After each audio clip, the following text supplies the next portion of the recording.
or inspiration sa buhay mo ngayon. So let us clarify. Give me the Page of Wands for Earth sign, Taurus, Virgo, and Capricorn. Give me the Page of Wands for Earth sign, Taurus, Virgo, and Capricorn.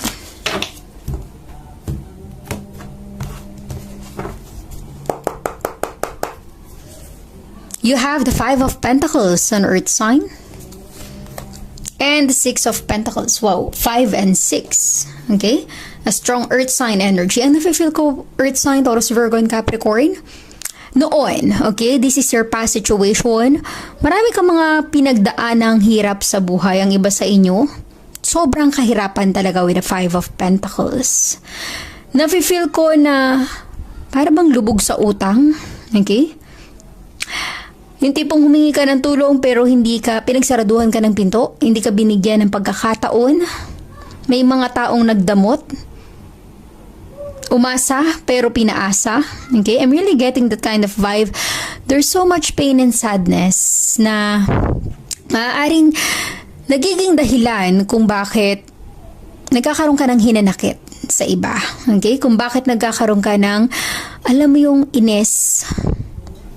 Kasi nga, parang feeling mo napaka-unfair ng buhay.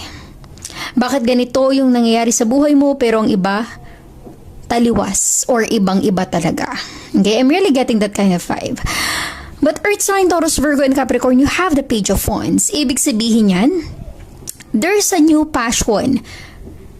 May mga bagay ka pang pwedeng gawin or pwedeng simulan para ma-overcome yung ganitong sitwasyon. Diba? Nakakaranas ka ng kahirapan sa buhay. Huwag mainggit kung ano yung meron sa paligid mo. Dapat mag-focus ka sa kung anong kakayahan mo, Earth sign, Taurus, Virgo, and Capricorn. Kasi meron at meron ka pa ring mararating. Meron at meron pa ring pagbabago.